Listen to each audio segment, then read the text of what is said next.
안녕하세요. 카미입니다. 오늘 제가 여러분과 함께 이야기해 볼 주제는요.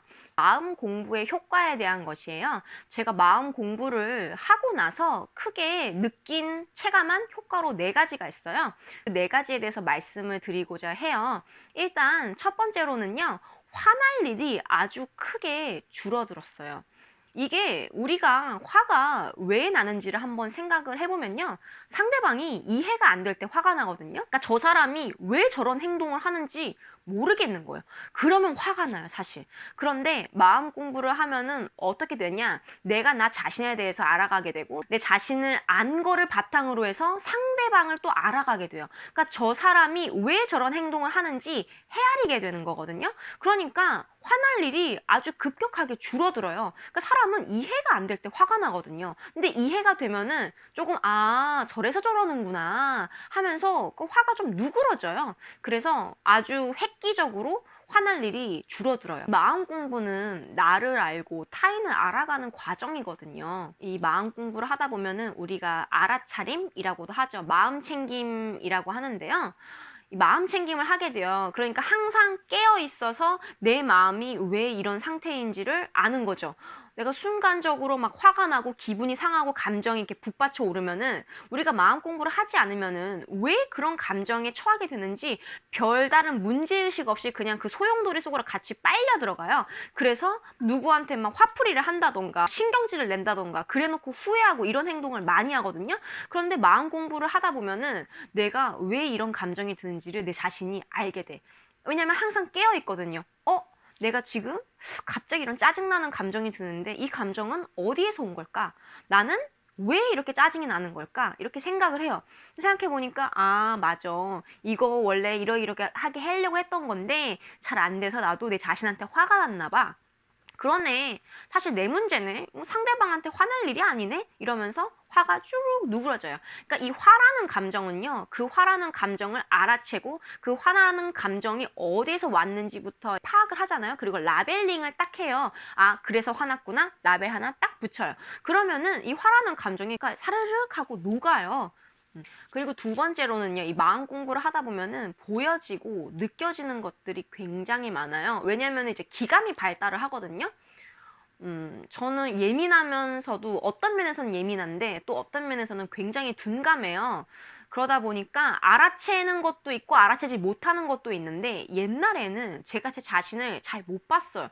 그러니까 나도 나를 제대로 못 보는 그런 눈이 감긴 채 잠들어 사는 상태였던 거야. 이러니까 남을 제대로 볼 수가 당연히 없죠. 그리고 세상이 어떻게 돌아가고 있는지 알아채는 방법도 없어요. 왜냐면은 내가 나를 모르는데 어떻게 내 밖의 영역에 대해서 정확하게 파악을 할 수가 있겠어요. 그런데 마음 공부를 통해서 나를 알게 되고 상대를 알게 되면은 세상이 어떻게 돌아가는지 조금 더 빠르게 간파를 하기가 쉬워요.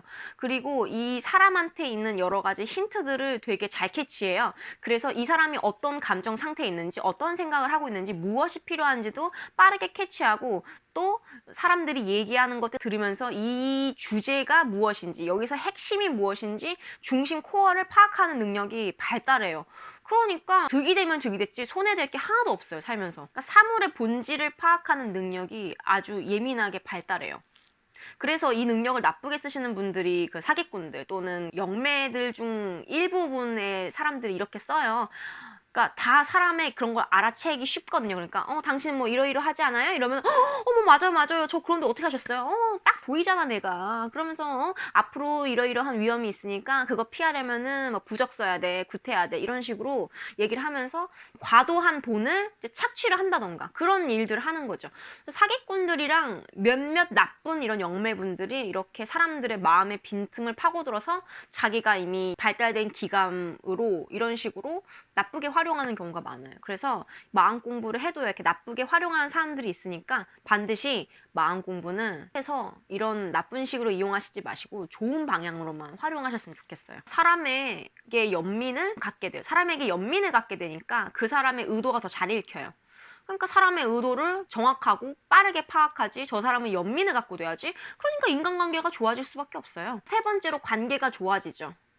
그러니까 이해가 되잖아요. 저 사람이 왜 저 행동을 하는지 이해가 되고 연민의 시각으로 바라보니까 나와 저 사람과의 관계가 좋아지고. 그러니까 제가 제 과거의 한때 나쁜 모습들에 대해서 잠시 또 언급을 하자면은 저는 과거에 안 좋은 의사소통 패턴이 하나 있었어요. 바로 윽박지르기인데요. 그러니까 상대방이 의견을 들을 준비가 안 되어 있어요.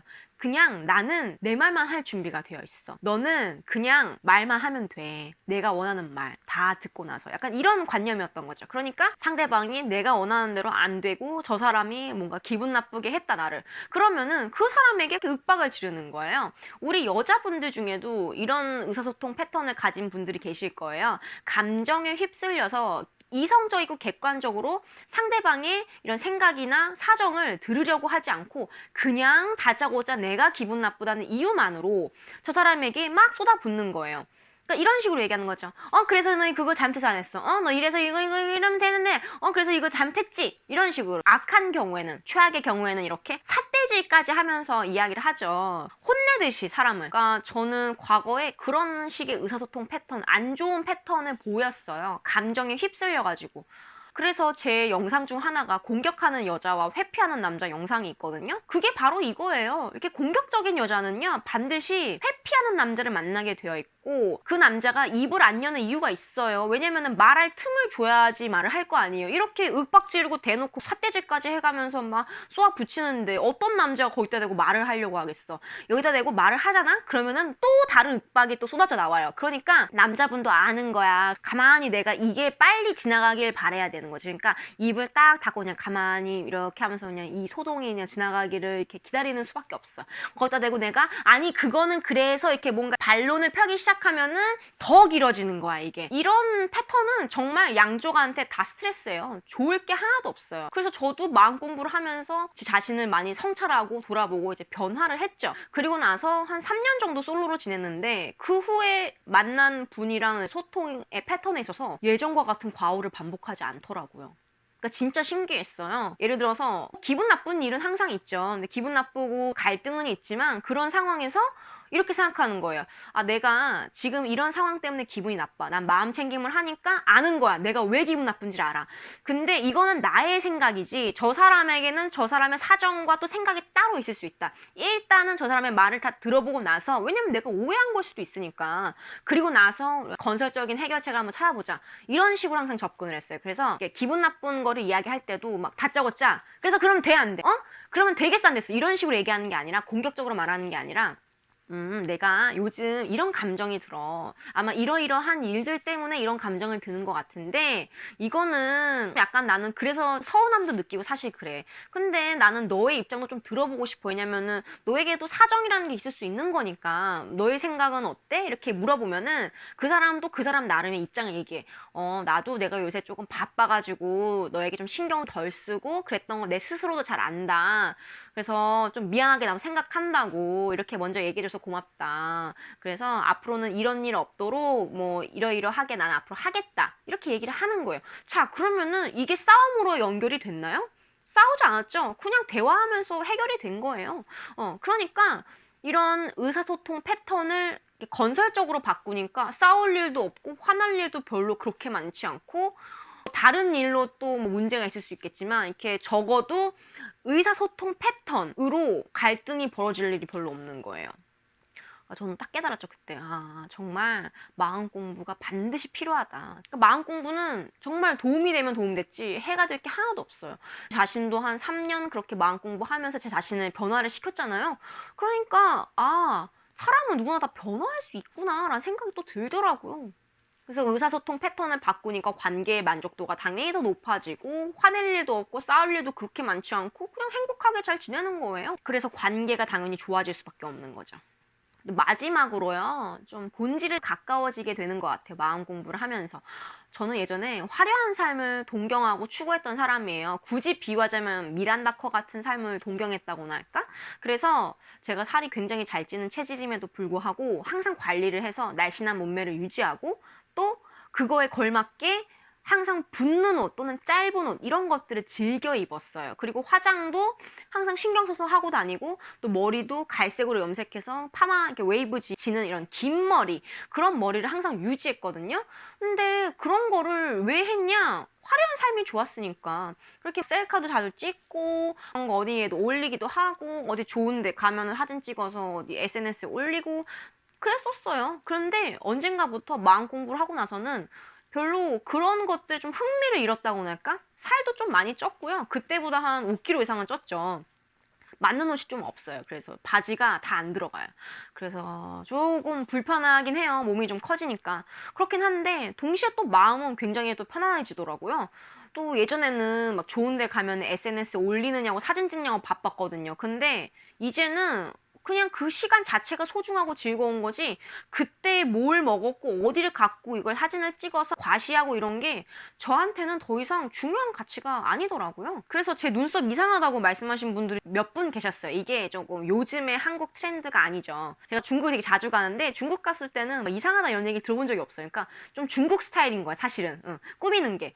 근데 예전에는 그런 말을 들을 게 없었지. 항상 최신 트렌드에 맞게 항상 꾸미고 다녔으니까. 근데 한동안 멀어졌던 거죠. 별로 화장도 거의 안 하고 그냥 편안한 차림으로 다녀요. 힐도 안 신은 지 한 몇 년 된 것 같아요. 제가 키가 작은 편이어가지고 항상 8cm 이상 되는 거 신고 다녔는데 불편해요, 이제. 그러니까 이제 그런 힐 신는 것도 불편하고 그냥 편안한 옷 입고 좋은 사람들이랑 소소하게 수다 떨고 맛있는 거 먹고 그냥 그 시간 자체를 소중하게 생각을 하게 되는 것 같아요. 그렇다고 해서 뭐 SNS에 뭐 올리고 그분들이 잘못됐다 이렇게 얘기하는 게 아니에요. 그러니까 그분들은 그게 즐거운 분들이에요. 그거 하셔야죠. 사람 욕망대로 살 때 행복하니까. 그렇지만 저에게 있어서는 그렇게 더 이상 과시를 위해서 무언가를 하는 게 의미가 없는 거예요. 그래서 꾸미는 것도 예전처럼 안 하게 됐고 또 살도 좀 쪘고 뭐 SNS도 잘 안 하고 그냥 그렇게 살고 있어요. 이렇게 사는 게 저답게 사는 거더라고요. 남 눈치, 남의 이런 시선을 신경 쓰지 않고 보다 더 나답게, 답게 사는 삶에 가까워지고 있어요. 본질에 더 가까워지고 있죠. 그러니까 삶의 만족도가 훨씬 더 높아지고 있고 오늘은요 마음 공부의 효과에 대해서 이야기를 해보았는데요. 마음 공부는 정말 장점만 있어요. 단점이 하나도 없어요. 득이 되면 득이 됐지 실이 될 게 하나도 없기 때문에 만약에 고민하고 계신 분들이 있다면 용기를 내셔서 시작하셨으면 좋겠어요. 네, 오늘 영상이 진짜 도움이 됐으면 좋겠어요. 도움이 되셨다면 알림 설정 반드시 해주시고요. 또 구독과 좋아요도 부탁드릴게요. 감사합니다.